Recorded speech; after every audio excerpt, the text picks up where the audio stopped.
کی آوازیں گلگت بلتستان میں ابھی اٹھ رہی ہیں کہ آپ نے سکھوں کے لیے وہاں کوریڈور کھول دیا کرتارپورہ. جی تو یہاں پہ تو بہت ہماری فیملیز تقسیم ہے، لداخ کی طرف، کارگل کی طرف، گریز سیکٹر میں اس طرف رشتے قریب رشتے ہیں، ہمارے اپنے خونی رشتے اس طرف ہیں.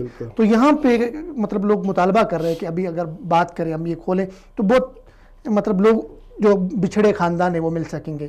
تو اس سے کیا یہ ایک انسانی المیہ ہے. ہم اس پہاڑی علاقے میں بہت سارے لوگوں کی کمیونیکیشن نہیں ہے، لوگوں کو پتہ نہیں ہے کہ وہاں کے کیا مسائل ہے. یہ 71 میں بھی بہت سارے ہمارے گاؤں کٹ کے انڈیا نے قبضہ کیا تو اس طرف چلے گئے.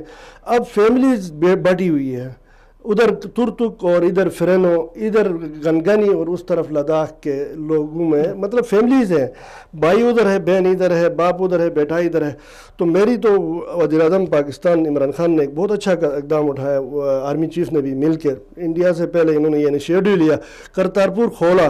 اس سے محبتیں بڑھ گئی. پاکستان اور انڈیا کے مسائل جنگ نہیں ہے، جنگ تو آخری حد ہے کہ حال اس سے پہلے انسانوں کے دل جیتنے، زمین جیتنا یا گن سے وہ نہیں ہوتا. اب سی بی ایمز ڈیولپ کرنے کی ضرورت ہے. کانفیڈنس بلڈنگ میں ان کا ایشو ہے، کشمیر ایشو ہے. اس ایشو سے پہلے ہمیں آپس میں گراؤنڈ ریئلٹیز کو دیکھ کے یہ جو ڈیوائیڈڈ فیملیز ہیں جو گلگت بلتستان کے 4 کلومیٹر کے فاصلے پر اس طرف بیٹھ کے اس طرف ایک دوسرے کو دیکھتے ہیں، گھر تقسیم ہے. اب ان کو اگر ملنے جائے انسانی بنیادوں پر، کارگل لداخ میں جو 2 ہیں ادھر سے، اس کے بعد گریز ہے ایک استور والا، یہ کھل جائے تو ایک تو وہ فیملیز ملیں گے انسانی بنیادوں پر. یہ ہماری طرف سے ہیلپ پاکستان انڈیا کی طرف سے ہوگی. دوسرا یہ جو کوہستان والا کیک ہے تو بہت بعد میں 60s میں بنا. اس سے پہلے تو ہمارا تجارت، ہماری پڑھائی، آنا جانا روٹ یہی تھا. سلک روٹ چائنا کے لیے بھی یہی روٹ تھا، گلگت بلتستان. پھر یہاں انڈیا کے ساتھ کارگل لداخ کے لیے بھی یہ اولڈنگ والا اور دوسرا چھوربٹ والا تھا. ادھر سے گریز استور سے لوگ ادھر جاتے تھے. باقاعدہ پارٹیشن سے پہلے یہاں اسمبلی کے ممبران سری نگر میں جا کے سیشن اٹینڈ کر کے آتے تھے. اس کے بعد پڑھنے کے لیے لوگ ادھر جاتے تھے. تاریخی تجارت ادھر ہوتی تھی. دوسرا کرتارپور سکھوں کا امپارٹنٹ مقام ہے. تو ہمارے گلگت بلتستان کے اندر بدھسٹ کا بہت سارے ان کے مذہبی مقامات ہیں.